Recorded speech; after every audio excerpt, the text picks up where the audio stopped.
देखिए दोस्तों, हम लोग आ चुके हैं विदर्भ पाटबंधारे विकास महामंडळ नागपूर गोसेखुर्द राष्ट्रीय प्रकल्प जिल्हा भंडारा तहसील पावनी। पर्यटकास धरणावर आत येण्याची सक्त मनाई आहे आदेशानुसार। हे पहा, गोसेखुर्द राष्ट्रीय प्रकल्प हे वैनगंगा नदीवर बनलेला आहे।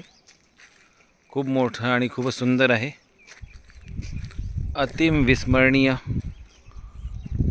आणि हे पूल बघत असाल तुम्ही समोर, पहाडी आहे चारही साईडनी। आणि हा प्रकल्प एवढा सुंदर आहे, विस्मरणीय प्रकल्प आहे, तुम्ही बघू शकता। हा गोसेखुर्द प्रकल्प आहे, इथून चारही साईडनं आपण पायदळ जाऊ शकतो। हा कमीत कमी एक समुद्राच्या सारखंच आहे मोठं। पहा, सूर्य अस्त होताना किती सुंदर सूर्याचे किरण दिसत आहे तुम्हाला। एवढं सुंदर दृश्य, प्रकृतीचं निर्मल संग्रह आपल्या समोर आणत आहे डिवाइन होम्स। बघा किती सुंदर, अविस्मरणीय। आणि याला आपण बघू शकतो, गोसेखुर्दचं डॅम आहे, खूपच सुंदर। चारही साईडनं पहा किती सुंदर प्रकृतीचं नियम आहे। मी थोडंसं फ्लॅश लाईट बॅक करत आहे, बघा पुन्हा।